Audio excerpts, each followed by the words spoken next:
Kamusta mga kaibigan?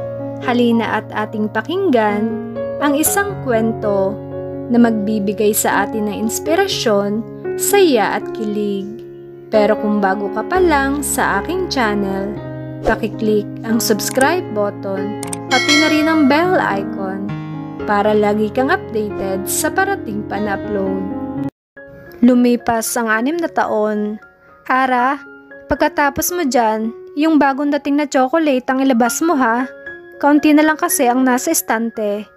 Nilingon ko ang kasama ko sa trabaho na si Dino. Okay, sige. Inilagay ko ang huling mineral water sa freezer.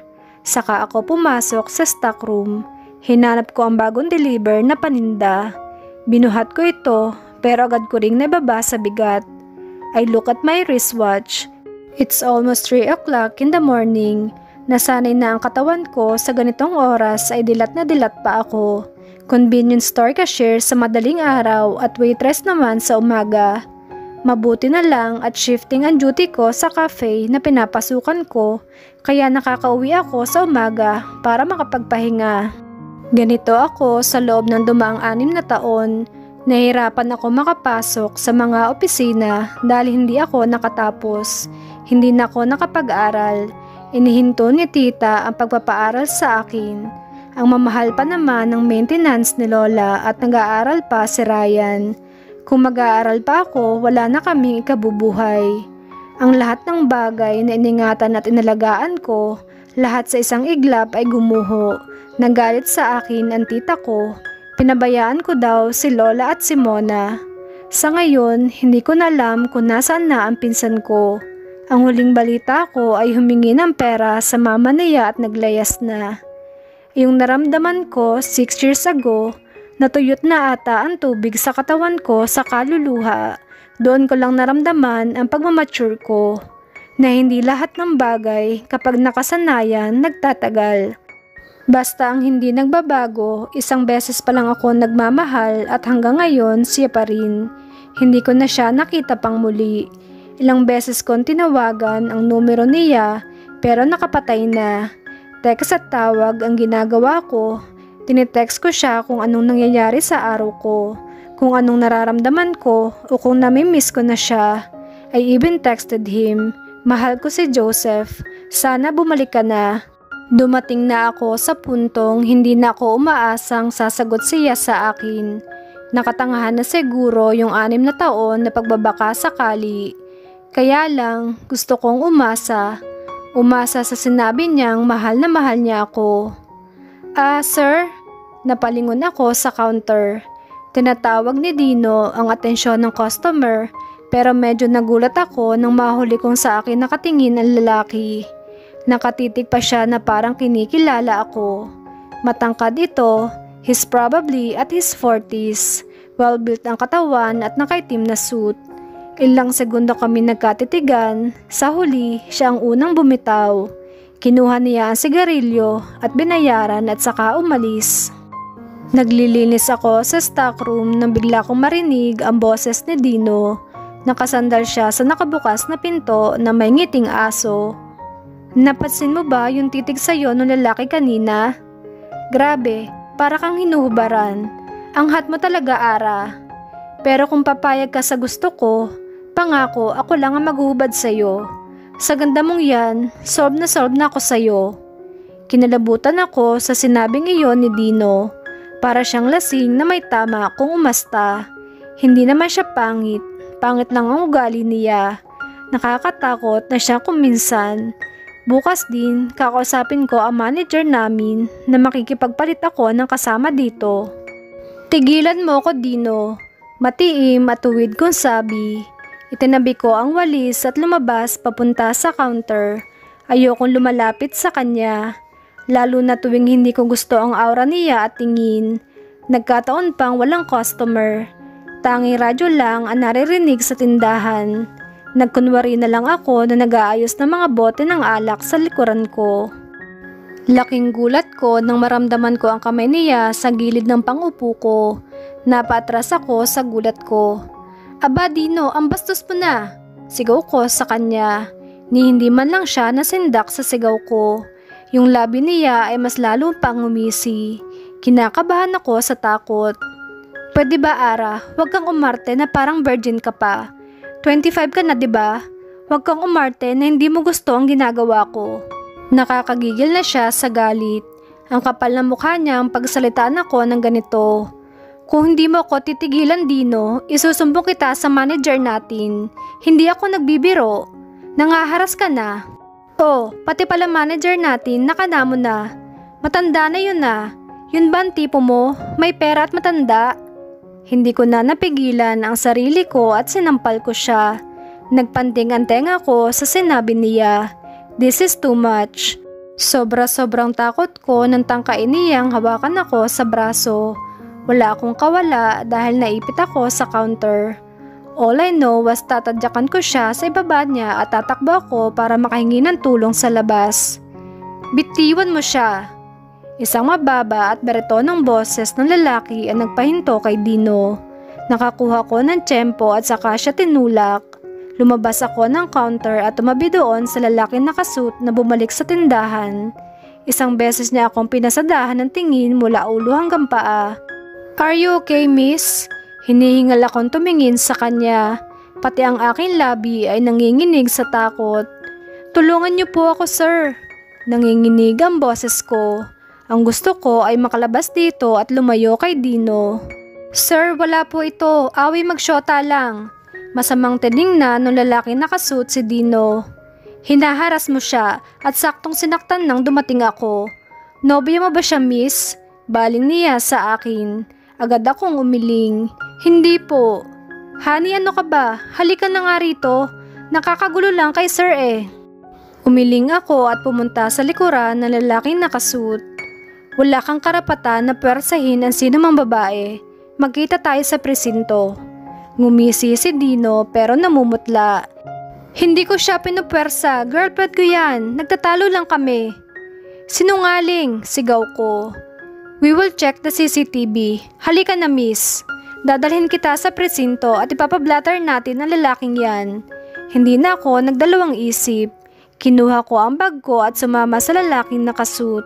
I was too scared to refuse. Ang lakas ng pakaramdam ko na ligtas ako sa taong ito. Pinasakay niya ako sa itim niyang kotse. Bago niya paandarin ay tiningnan niya ako. By the way, my name is Arman Lucero and you are? Hindi ko siya matingnan. Nakayuko lang ako. Damang-dama ko ang takot mula kanina. Ara po, mahina akong sabi. Miss Ara, I see your shock. Huwag kang mag-alala, may kalalagyan ng lalaking yun. May paniniguro sa boses niya. Like everything will be okay. Dinala muna niya ako sa ospital para masuri. Maliban sa pamumula ng aking braso ay wala naman akong injury. But the doctor insisted to consult me to a psychiatrist. Maari daw ako matrauma sa nangyari. Pagkatapos ay dumiretso kami sa presinto. Nireport namin na nangyari sa tindahan.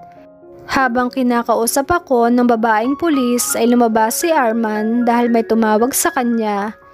Tanaw ko siya mula sa labas. Wala akong ibang nakikita kundi ang tipid niyang pagbubuka ng labi at panayang tango. Seryoso rin ang mukha niya. Matapos ipablatter si Dino ay hinatid pa ako hanggang sa bahay ni Sir Arman. Siya ang huling kumausap sa babaeng pulis bago kami umalis doon. Magpahinga ka na, Miss Ara. About sa case, I will update you soon. And don't worry, he will be in jail. Kaya lang po, maapektuhan po ba ang trabaho ko? Baka po tanggalin ako sa trabaho sa tindahan. Saka wala po akong pera pambayad sa abogado. Panandalian niya akong tinitigan. Huwag kang mag-alala, hindi ka tatanggalin sa trabaho mo. At huwag mong alalahanin ang kaso mo. I will just update you. Pumasok ka na sa loob at magpahinga. Tumango na lang ako at pumasok sa loob ng bahay namin. Mag-aalas 5 na madaling araw. Umupo muna ako sa sala at panandali ang natulala. Suddenly, I felt so tired, hapong-hapo at inaantok. Inilabas ko ang aking phone at nag-type ng message. Joseph, ang dami nangyari kanina sa trabaho. Naiyak ako sa takot. Sana dumating ka para ipagtanggol ako kay Dino. Takot na takot ako. Akala ko masasaktan na niya ako. Mabuti na lang at niligtas ako ni Sir Arman Lucero. Miss na kita, Joseph. Pagkatapos ay bumuntong hininga ako. Kahit papaano, gumaan ang pakiramdam ko. Ilang minuto pa ay tumayo na ako at pumasok sa kwarto. I get up and wore my boxers after that hot steamy sex in a woman I had met in a bar. I didn't know that was too easy. Cindy City. Can't remember her name though. I spent my 3 hours with her and it's big deal with me because my time is so important. Oh, at least I got something to release my needs. Lumabas ako ng kwarto at pumunta sa minibar. I just need a glass of wine para magising ang diwa ko. In a few hours, kailangan ko nang bumalik sa Pilipinas. It's been what? 5 or 6 years mula nang tumungo ako ng Amerika. Sinalinan ko ang kupitang kinuha ko at umupo sa stool. I yank up my glass and sip. Madilim pa sa labas, tahimik ang paligid. I could even remember the days that I am wasted. I moved on. I did. I forcibly lived with my dad in Los Angeles for 2 years. And I still can't stand to live with him with his second family, so I decided to bought my own place in San Francisco. I live alone for 4 years. Maliban na lang pag napapasyal si Ray o si Matt. I work hard putting up my own business. I let go of all the things I had left in the Philippines dahil kung hindi ko gagawin yon, mamamatay ako. Babe, don't you wanna go back in bed? Pinagpatuloy ko ang pag-inom na parang hindi ko naramdaman ang pagyakap niya sa akin mula sa likuran. I hate clingy woman. I only want them to pleasure me and not for a relationship. Lastly, walang pwedeng manguna sa aking desisyon. I felt her head at my back as she started to plant shallow kisses. Binaba ko ang baso ko. Leave, I said in a steep voice. Are we done already? Do I have to repeat what I had said? Tumigil siya sa paghalik at bumitaw sa akin. She must be offended. Hindi ko siya tiningnan at uminom ulit ako sa aking kupita. I'm just waiting for her to leave. Umalis siya sa likuran ko at tumakbo papasok sa kwarto. Wala akong pakialam sa nararamdaman niya. I just want to get laid. That's it. So rumors are true. You are really a beast in bed, but cold like an ice. Huli kong narinig ang kalampag ng aking pinto. Nilago kong lahat ang laman ng aking baso. Bumalik ako sa kwarto para maligo. I stopped and stared at my bed. Suddenly, the memories of that night flashed in my head. The way she moved her head. The pleasure were written on that monkey guy's face. At ang sakit na nararamdaman ko na masaksihan ko iyon. Ang babaeng inalayan ko ng buong puso ko. Ang babaeng halos luhuran ko. Ang babaeng nagpapabaliw sa akin araw-araw. Ang tanging babae na minahal ko, katumbas ng buhay ko. Ang babaeng sumaksak sa akin. That night, my love for her turned into pain. That pain turned into anger. An anger screaming for revenge. I was wasted. I almost died. I suffered too much from loving her. She killed me. And revenge is all I need to revive myself, to survive. Good morning, Mr. Digia. Welcome back to the Philippines. Pagtapak ko at pagkalabas ko sa elevator ay ito agad ang bumungad sa akin. Ang aking secretary at ilang executives ng aking company. Nervous and fear are plastered in their faces. Hindi ako sumagot o nag-react. Dumiretso ako sa aking opisina. This is my first time to visit my office in the Philippines. My very first time to actually meet my employees. I was greeted by everyone, but I don't even utter any single words. That's not my thing now. Naramdaman ko ang pagsunod ng aking sekretarya. Pumasok ako sa opisina at in-examine ito. I checked the furnitures, the paint used, the painting, my table and even the glass wall na overlooking sa city. I want a minimal things inside my office, and I'm glad they did a great job. Umupo ako sa aking mesa at chinek ang ilang documents na nakalatag. Do you want anything, Sir Digia? Natigilan ako, kumunot ang noo ko at tiningnan siya. I knew this, her voice told me. Grab your things, you're fired. Thank you. Malamig kong tugon dito. I continue reading the files. Pardon me, sir? Do I have to repeat what I had said, Miss Riano? Kumuyom ang kamao niya at umiim ang labi. Like she was restraining herself to burst out. Walang salitang lumabas siya ng aking opisina. Pagod na sumandal ako sa aking upuan. I'm still tired and damn it, I need to get to work ASAP. Ilang minuto ako nakapikit lang. Pagkatapos ay narinig ko ang mahinang katok mula sa pinto. Umayos ako ng upo. Come in. Good morning, Mr. De Gia. Walang buhay ko siyang tiningnan. What do you want, Cuevas? Umupo siya sa harap ng aking mesa at tinaas pa ang dalawang kamay na animoy sumusuko. Oh, easy. Relax. Kalma. Ito ang umpisa mo sa Pilipinas tapos ang sungit mo na agad. At ang una pa nakatikim ay ang iyong sekretarya. Bigyan mo naman ng second chance. Ngumisi pa siya sa akin. I don't give that damn second chance, Jerry. She's not doing her job properly. Jerry Cuevas is one of my closest friend. I met him in the States and offered a job here in Manila. He's my company's head of finance, matalino at masipag. Gusto na rin niyang mamalagi sa Pilipinas kasama ang pamilya niya, kaya binigay ko sa kanya ang posisyon. He was so happy and contented. So, I'll go to HR department to hire your new secretary. Any requirements? May bahid ng biro ang boses niya.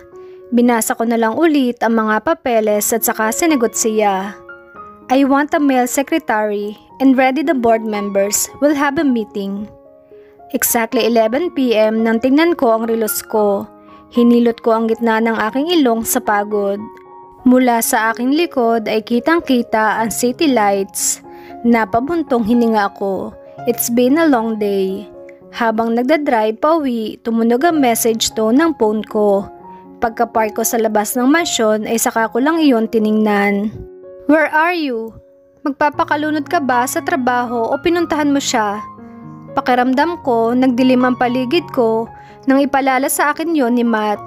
Pagpasok ko sa mansyon ay agad kong nakita sa sala sina Ray at Matt na nag-iinuman.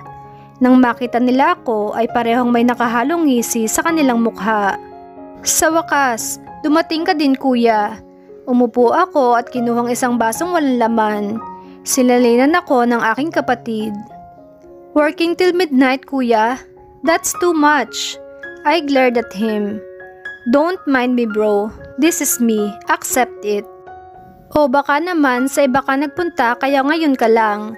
May panunodyo sa tono ng boses ni Matt. Binaba ko ang baso ko at saka tumayo. I don't wanna talk about it. Good night. Malamig kong sabi. Hindi ko na narinig pa silang nagsalita. Tahimik akong umakyat sa aking kwarto. Pagkaupo ko sa kama ay siyang tunog ng message tone sa phone ko. Kinuha ko yon at binasa. Sir, I found her. Nagising ako sa tunog ng alarm ng aking cellphone. Inaantok pa ako pero kailangan kong bumangon. 6:00 ng umaga. Tumayo ako at inayos ang kama at pagkatapos ay nag-ayos ng sarili. Inipit ko sa goma ang aking buhok. Pumunta ako sa kwarto ni Lola para tingnan at halikan siya. As usual, gising na siya. Ang katawan niya ngayon ay hindi na katulad ng dati. Nang ma-heart attack siya 6 years ago, hindi siya na makapaglakad muli. Naparalisa ang kalahati ng kanyang katawan. Good morning, Lola. Kanina pa po ba kayo gising? Inayos ko ang kanyang wheelchair at nilagyan ng unan. Ganito ang routine ko araw-araw. Inlalabas ko si Lola para maarawan. Pagkatapos ay magluluto ako ng almusal namin at aasikasuhin si Ryan pagpasok sa eskwela. Though palagi niyang sinasabi na malaki na siya at si Lola na lang daw ang alalahanin namin, ayokong maramdaman niya ang hirap namin. He's only 13 and on his grade 7. Ayoko pa ring maramdaman niya ang burden sa buhay. He's too young to problem us. Hanggat kaya ko na asikasuhin sila, gagawin ko. Pagkatapos ko magluto ay ginising ko na si Ryan para maghanda sa pagpasok. Nasa hapag na rin si Lola at kumakain ng lugaw. Sabay-sabay kaming kumakain. Sa araw-araw na nagdaan Ramdam na ramdam ko ang pagbabago sa buhay namin. Maliban sa madalas na pagdalaw ni Nitoy kasama ang anak niya, silang madalas kasama dito ni Lola pag nasa eskwela si Ryan. Sobra na talaga ang pasasalamat ko kay Nitoy at sa asawa niyang si Ami. Ang pamilya nila ang katukatulong ko ngayon. Kahit pinansyal ay tinutulungan nila kami. Tinalikuran na kami ng mga tita ko. Umasenso na rin si Nitoy. Nang matapos ang condominium na tinatayo dati sa kanto namin ay kinuha siya bilang head security ng buong building. Nasa isip ko, siguro kung hindi siya umalis, doon din siya nagtatrabaho ngayon tapos palagi ko siyang makikita. O baka may anak na rin kami ngayon. Lihim akong napangiti. Pero agad ding natigil na makarinig ako ng pagkabasag sa kusina. Iniwan ko muna sa sala si Lola at pinuntahan si Ryan. Naabutan ko siyang pinupulot ang nabasag niya. Agad ko siyang dinaluhan. Nasaktan ka ba? Tulala si Ryan, hindi siya sumagot. Ryan? Ulit ko at tiningnan siya.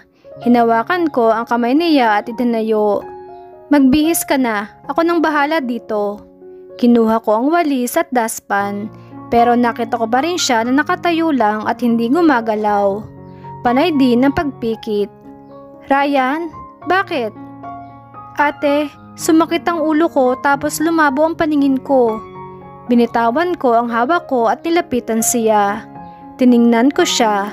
Hinawakan ko siya sa balikat niya. Gaano kalabo? Naaninag mo pa ba ako? Tiningnan niya ako at dahan-dahan na tumango. Kunot ang noon niyang tiningnan ako. Opo ate, siguro may grado na ang mata ko. Nakahinga ako ng maluwag at ngumiti sa kanya. Pumunta tayo ngayon sa center at papatingnan kita kung kailangan mo na magsalamin. Tumango na lamang siya at lumabas na ng kusina. Ilang sandali pa ay dumating na si Ami kasama ang 5 taong gulang niyang anak na si Jen. Ami, pasensya ka na talaga. Kailangan ko lang talagang ipa-check up si Ryan. Lumalabo kasi ang mga mata niya. Nakaupo na ngayon sila sa sopa ni na Lola. Habang nanonood ng TV, bakas naman ang tawa ni Lola habang pinapanood na naglalaro si Jen ng eroplano. Eto naman, parang others, wala yun. Saka nabuburo lang ako sa bahay. Busy kasi si Nitoy. Nasa bansa na raw kasi ang pinaka-boss nila at bibisitahin sila dyan. Alam mo naman, siya ang in charge sa security. Ngumiti na lang ako. Masaya ako sa narating ng pamilya nila. Lumabas na ng kwarto si Ryan. Nakabihis na siya kaya tinignan ko ulit si Ami at Lola. La, alis po muna kami. Nagmano ako. Ami, may pagkain dyan. Pag nagutom kayo, kuha lang kayo. Salamat ha. Okay sige, mag-ingat kayo. Pumunta kami sa center ni Ryan ng umagang iyon. Mahaba ang pila kaya halos inabot kami ng 1 oras bago matingnan ng doktor. Ang sabi ay kailangan na raw niyang magsalamin. Kung kaya dumaan kami sa eye clinic para malaman namin ang grado niya. Iba't ibang klase nang ipinakita sa amin ng kapatid ko. Nagsukat siya at hinanap ang aangkop sa mga mata niya. 1,900 po ma'am. 6 babae. Bahagya akong napanganga sa presyo. Ganoon kamahal? Sa ganitong simpleng salamin? Ang mahal pala. Nanlumo akong tiningnan ng salamin. Nilingon ko ang kapatid ko na pinaupo ko muna sa waiting area. Hindi ko mabibili ang salamin dahil kulang ang pera ko. 1,000 lang meron ako at budget ko pa yon sa amin hanggang sa bagong sweldo. Sige miss, balikan na lang namin, salamat. Pinuntahan ko na ang kapatid ko at hinawakan sa braso. Lumabas na kami ng klinika. Hindi mo nabili yung salamin ate? Sa 30 na lang siguro Ryan, kulang ang pera ko. Okay lang ate, wag mong madaliin. Kaya ko pa naman makakita. Mahirapan ka sa eskwela. Next week naman, swelduhan na. Gusto mo, kausapin ko muna ang teacher mo para sa bahay ka na lang habang wala pa ang salamin mo? Kailangan kong pumasok ate Ara.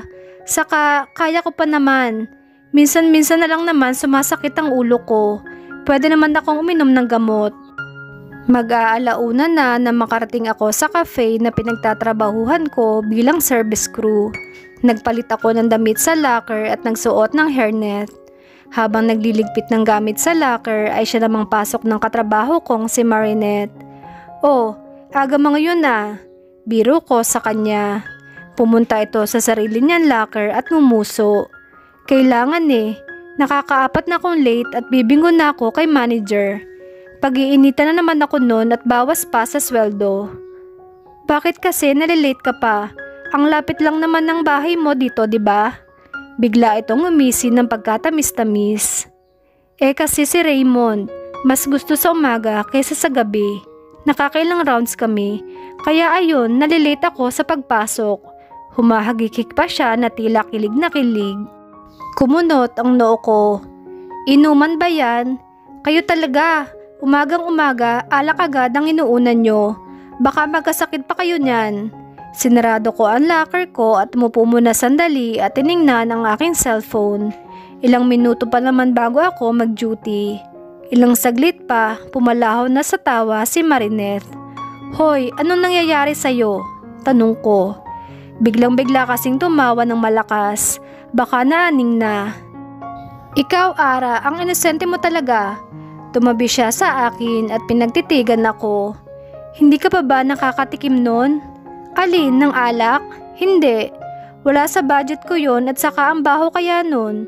Ngumuwi pa ako." Ngumuso siya. "Sabagay, hindi ka pa pala nagkaka-boyfriend, kaya wala ka pa talagang experience." "Alak lang, experience na." "Gaga, hindi yun ang tinutukoy ko kanina. Yung ginagawa namin ni Raymond ko. Yung nakapatong siya sa akin tapos hinahalikan ako." Tinakpan ko agad ang eskandalosa niyang bibig. Pakiramdam ko, pulang-pula na ang mukha ko sa naririnig ko sa kanya. Walang preno talaga ang dila nitong babaeng ito. "Tumigil ka nga, ayoko nakakarinig ng mga ganyan. Naiskandalo ako." Hinawin niya ang kamay ko. "Hay naku Ara, ang tanda mo na hindi ka pa rin nakakatikim. Ikaw din, baka maburo ka." Ibibigay ko lang ang sarili ko sa taong mahal ko. Sa kanya lang. "Asus, hinihintay mo pa rin ang Joseph na yan. Girl, baka nag-asawa na yon at nakikipag-ano na sa asawa niya. At kung totoong mahal ka rin niya, dapat binalikan ka niya matagal na. Ilang taon na lumipas, kaya kung ako sa'yo, maghahanap na ako ng boyfriend." "Ara, pakidala naman itong order sa table number 4, salamat." Nagpupunas ako sa kusina nang utusan ako ng isa sa mga assistant chef namin. Malugod ko itong kinuha. Pinuntahan ko ang table number 4 at magalang na inihatid ang mga order. "Here's your order, ma'am."